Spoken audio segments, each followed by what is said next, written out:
Hey, what's going on, you guys? My name's Max, and in this video we're going to be taking a look at how to create custom LUTs in Photoshop to use in whatever editing software you're using, so Premiere Pro, Final Cut, or even Lightroom.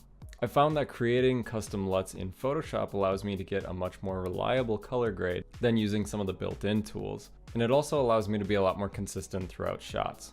So basically I'm going to be showing you how to take something like this and turn it into something like this using a custom LUT that we create in Photoshop.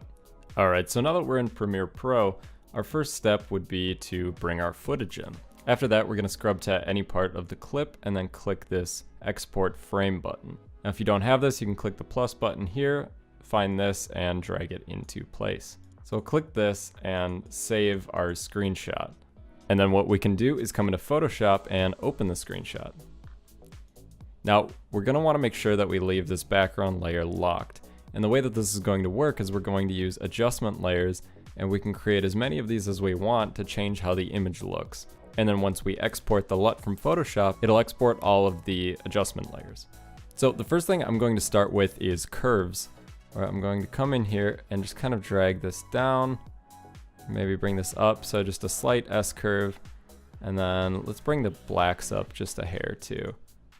Alright, and then the next thing I'm going to do is hop into our adjustment layers again, and I'm going to click a gradient map. Now what this is going to do is make everything on the left side here the shadows, and on the right the highlights. So we can change these colors. You can see if we drop just an example rainbow gradient on it, it'll change the colors like so.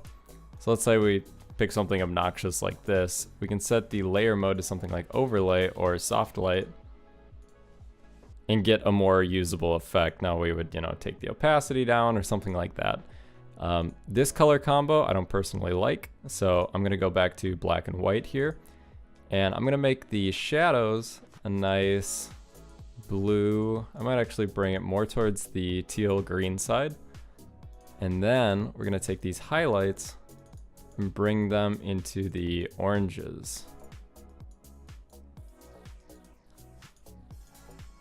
Just like that. So now I'm going to bring down the opacity of this a bit. And there we go. So we can see if I take these two layers off, that's the effect we've already created. Now I'm going to come in and add a hue and saturation layer, where we're going to shift these olive tones a bit, which are actually probably in the yellows or the reds. Yeah, so this is a little bit more true to life right here. Can add, a little bit more lightness and some saturation to it. So then that color corrects those. Also, you can see the highlight in the hair from the hair light.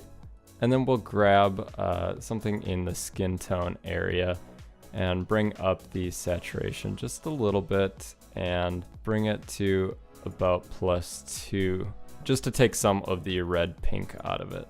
Alright, for the next one, I'm going to grab a color balance layer and select the shadows and bring slightly more teal into it. We'll go midtones and bring, maybe we'll leave the midtones. Let's take the highlights a little more like so. And then we're just going to add a little bit of vibrance and saturation. So if we take all of these layers and turn them off, we can see just how far we've come. So let's say we're happy with this.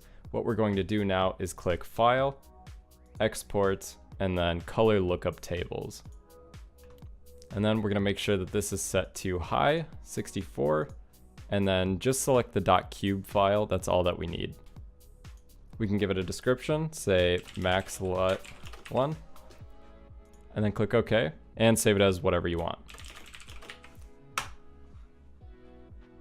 And just like that, we've created a LUT. So now if we hop back into Premiere, what we can do is where we have our footage here, we can create a new item, adjustment layer, hit OK, and then drag that onto our clip. Now, when we're in the color layout at the top here, we can come over to Creative under Lumetric Color, and then right where we see Look, we can select this and then hit Browse. go to wherever you saved your LUT and then double click it.